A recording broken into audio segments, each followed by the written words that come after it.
करता हूं कि मैं आम आदमी पार्टी से दूर जा रहा हूं और जनता के पास जा रहा हूं।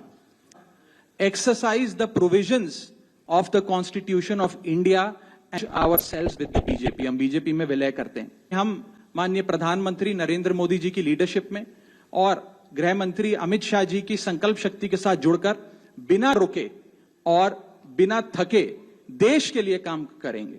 రాఘవ్ చెడ్డా, హర్బన్స్ సింగ్ అండ్ ఇంకా మిగతా ఇంకో 7 ఎంపీస్ అయితే ఆమ్ ఆద్మీ పార్టీ నుంచి బీజేపీలోకి అయితే మారుతున్నారు. సడన్ గా ఇప్పుడు ఏమవుతుందంటే మొత్తం లెఫ్ట్ అంతా ఇప్పటివరకు రాఘవ్ చెడ్డా అని సూపర్ ఎంపీ, మొత్తం దేశంలోనే నెంబర్ 1 ఎంపీ, అసలు పీఎం అవ్వాల్సిన క్యాండిడేట్ అని లేపిన లెఫ్ట్ వింగ్ మొత్తం ఇప్పుడు సడన్ గా రాఘవ్ చెడ్డా ఒక బ్యాడ్ ఎంపీ అయిపోతాడు, ఒక బ్యాడ్ హ్యూమన్ బీయింగ్ అయిపోతాడు, ఒక చెడ్డోడు అయిపోతాడు, ఒక రేసిస్ట్ అయిపోతాడు. Raghav Chadda is the best example of how cunning a politician can get.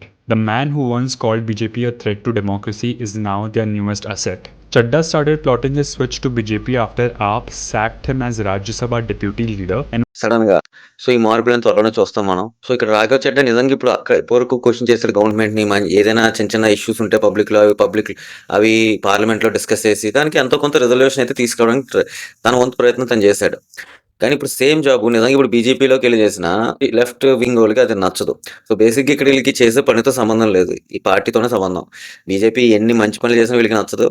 BJP కాకుండా వేరే పార్టీలు ఎన్ని చెత్త పనులు చేసినా వీళ్ళకి ఏం కనబడవు. సో అదే డ్రాబ్యాక్ ఈ లెఫ్ట్ మెంటాలిటీతో. అందుకే 12 years నుంచి వాళ్ళు అపోజిషన్ లోనే ఉన్నారు. ఇంకో 12 years అయినా ఇంకా అలాగే ఉంటారు.